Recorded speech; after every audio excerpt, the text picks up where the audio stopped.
All right, it's 2025, and this is my annual garden tour. So I was outside watering my potted fig trees in the front this morning, and I thought this is really nice weather, and I was feeling a little bit of inspiration, so I decided that it would be a good time to film. So, with that said, let's get started with the 2025 tour.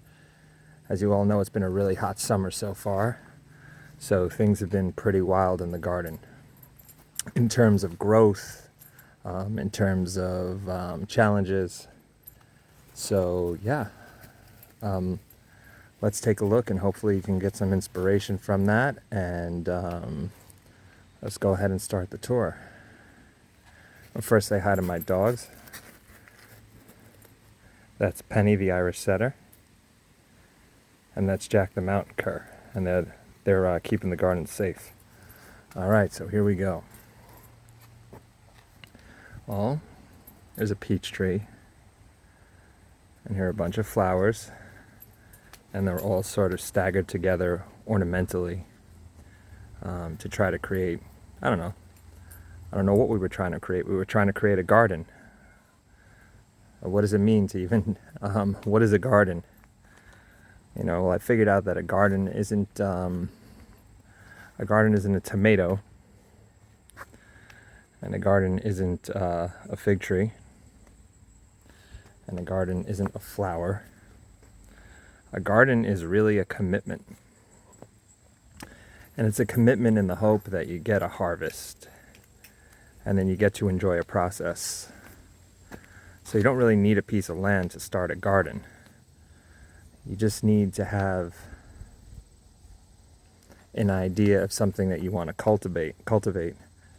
And that cultivation can be internal, or it can be external. So internally, you can choose to cultivate yourself and grow as a person, to rise to higher values, education, socially, help others, make some kind of meaningful impact with your life.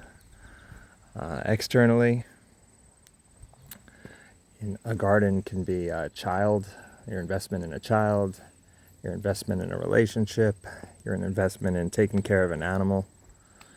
And the more you commit to it and the more you invest in it, generally speaking, the better the harvest that you're going to get. However, despite your best intentions, things happen. There are storms, there's bad weather, there's unpredictability, and there's that word control. And I don't know how much control we all have. How much control we have is really limited. But we can have a plan and we can try to execute it, and then we can try to adapt as we go. And that's kind of how the garden is. This has been a real process of adaptation for me.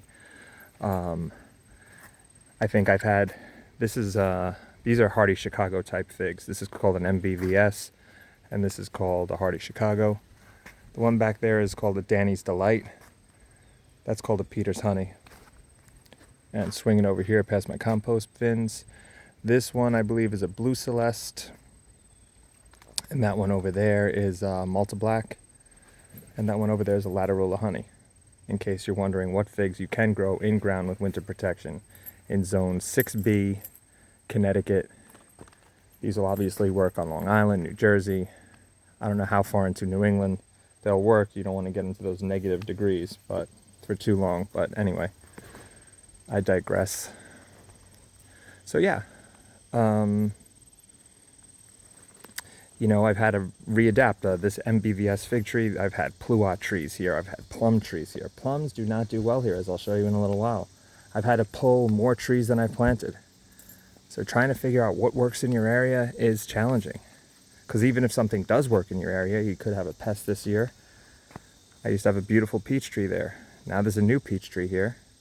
And the original had to be taken out because we had the peach borer and killed all my peach trees. I've been very successful with Asian pears. As you can see, they grow well here. No problem with those. So it's adaptability. It's about rolling with the resistance not kicking dirt and saying, why is this happening?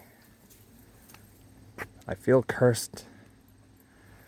It's solution focused. It's asking, what can I do to solve this problem? How can I go about changing this? What are the circumstances? It's normal to feel a little frustrated when you lose a tree or you lose in life in general, but those losses are often opportunities for growth and maybe for potential or new trees that could give you even a better harvest than you could have imagined otherwise. So challenges are necessary in order for growth. And if you let go a little and you don't try to control everything, nature has a way of surprising you with all kinds of things that pop up that you didn't necessarily anticipate. So you might be thinking, how do you let a garden like this go? How do you... It's not just going to grow itself, right? And no, there's two main components into growing a successful garden. The first is planting and planning. Well, planning and planting. And the second is maintenance, cultivation, harvest. You know, so it's inputs and outputs. And this tree didn't prune itself. The light wouldn't be hitting the fruit if I didn't come out here and winter prune and summer prune. So twice pruning to let maximum light in. I learned that this year. So many of my trees that you'll see were just growing so vigorously that they didn't get enough light to the fruit. So I had to come back in and prune again. This is my son Andrew's clubhouse, or Drew's clubhouse, as he calls it. And I'm just going to take you around this way, through here. Hope this isn't too shaky.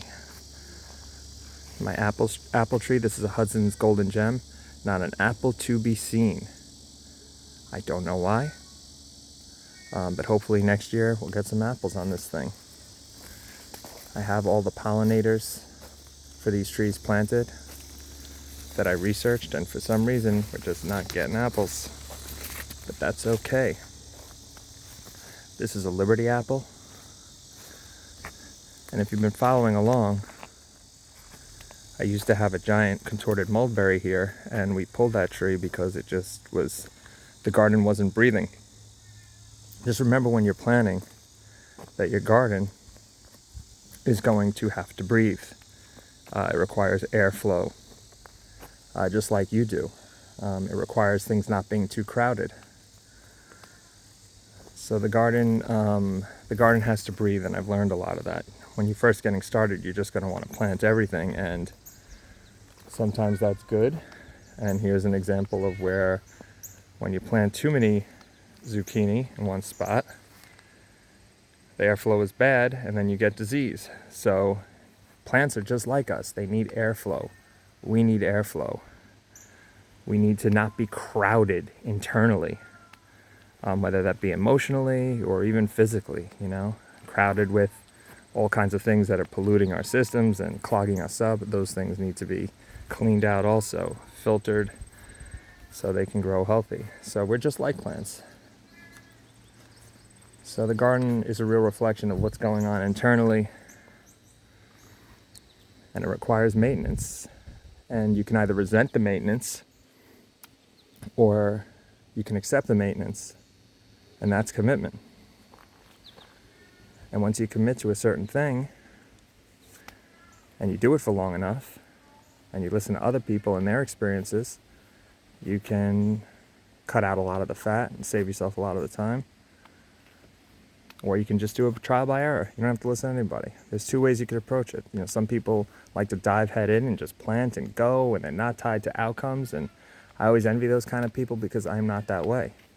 I have to overplan, and I have to kind of get to that all or nothing place before I dial it back. And some people don't do that, and I really envy those people. So neither process is really right or wrong. It's just It just is. So this plum tree is destroyed by black knot. This is a Santa Rosa, and it's coming out this year, and I have to burn the branches or something so they don't infect my neighbor's trees. And this is the garden. These are center cut squash. I have one of my cats, if you can hear Rucker meowing in the background, he's inside today because he's getting over being sick and he's on antibiotics. So he's angry right now. And this is the inside of the garden. Now that we have dogs, everything is fenced in, fenced off. I have to pull these zucchini. And I have to get ready to plant my fall crop because it's the beginning of August. So if it's August where you are, plant your fall crop because they're not going to be mature in time in order to grow in September. The growth really slows down exponentially. So get everything germinated now. Even if it bolts, replant right away. And just a bed full of peppers, jalapenos, pueblanos. I had to replant eggplant 3 times this year because the spring was so cold that they just got destroyed by whiteflies. They just sat there because their roots were cold. Don't think you need to get your vegetables in that early. A gardener that I talked to in the area, he said, oh, I don't plant a lot of my vegetables till June. And I thought, June? I want to get my stuff early. I want to experience all this stuff fast. And now I realized he was right. The soil needs to warm up, otherwise the plants sit there cold, and then they're more susceptible to disease, and you get smaller harvests. So as long as you're in the season, and you're in the planting windows, everything grows eventually. You'll get a harvest. I mean, you don't want to plant in August. These are also some Italian summer squash. They look like butternut squash, but they're not. They're summer squash, and they're not bad that big. You have to roast them just like you do a summer squash. I think those, I'm not exactly sure the name. They're supposed to be center cuts, but they're not. And you can see them trellised along here, just kind of growing.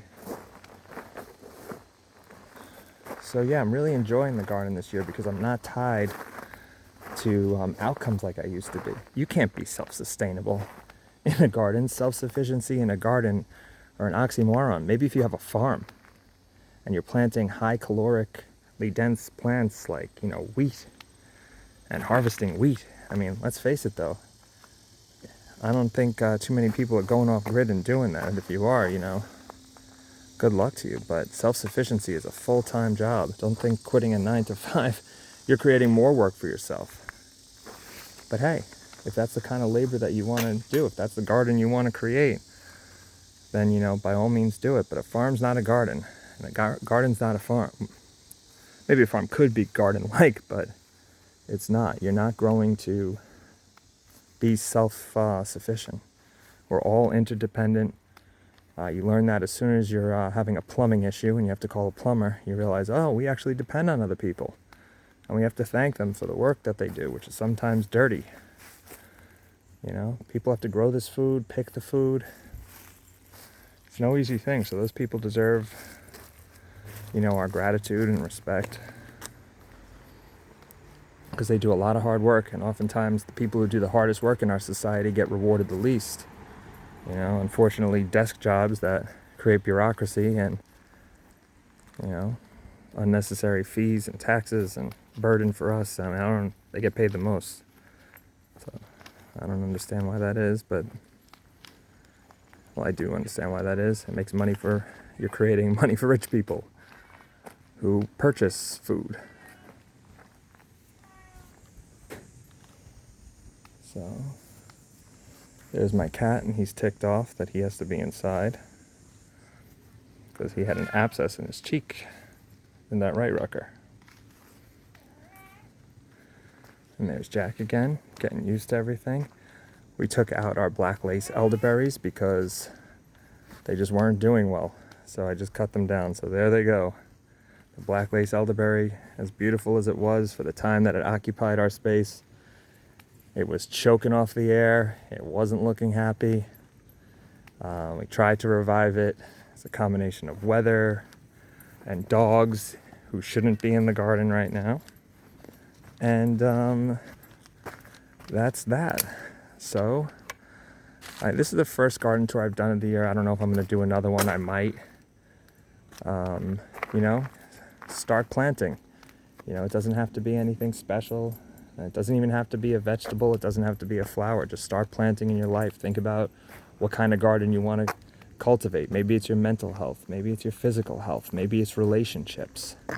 We're all gardeners, and we're all really lucky to have this life and have a chance to plan and to grow and to evolve. And if we take it for granted, you know, sometimes we don't get to enjoy it, and then it passes us by, and we wish, I wish I would have started a garden. I always wanted to do that. And that's called regret, and you don't want to have regrets. So get planting in any way you know possible. And that's about it. I was in a kind of contemplative mood. I'm just sort of talking off the top of my head. And I'm going to say goodbye to Penny for now, and that's about it. Penny. Penny. Hi, Penny.